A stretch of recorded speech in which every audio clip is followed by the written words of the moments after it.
It's 11 minutes after 8 o'clock on this Wednesday morning. Now, on Monday, the interest paid on student loans doubled from 3.4% to 6.8%, directly impacting over 7 million students, as you see here with us right now, with everything we need to know if you happen to be one of those students and really how it starts to impact the rest of us. Fox 29's Common Sense lawyer, Shari Olefson, thank you for being here. Good morning.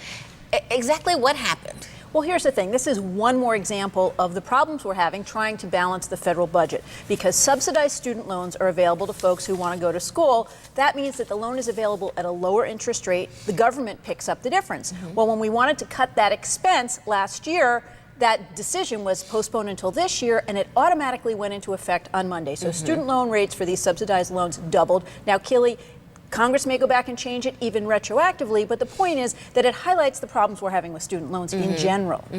And you mentioned that we have heard quite a few issues surrounding student debt. We hear it all the time. We're always doing stories about it all the time, but this is not the first problem we've had with this. No, and some people have actually compared this to the subprime mortgage crisis because what's brewing is really a perfect storm. We have a few things happening at the same time.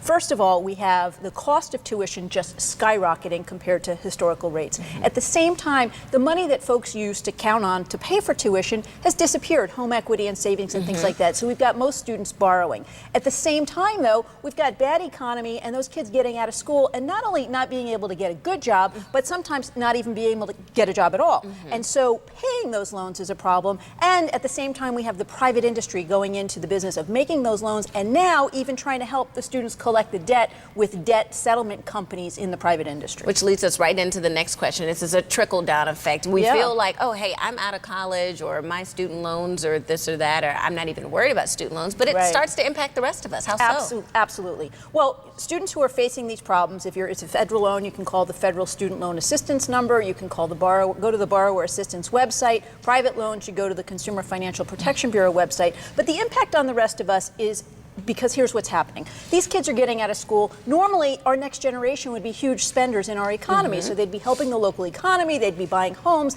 they'd begin to save for retirement, save for an emergency. They're not able to do that when they have to pay all the student loan debt. So the ripple effect is huge. When these folks can't be first-time home buyers, folks like you and I who maybe want to move up in our home can't do that. And it can have really far-reaching effects that we don't realize right away. All right. Well, thank you so much for being here, shedding light on this for us. I'm sure we will talk about this for many more weeks to come and years to come. Resolve it. Hopefully. We'll keep our fingers crossed for that.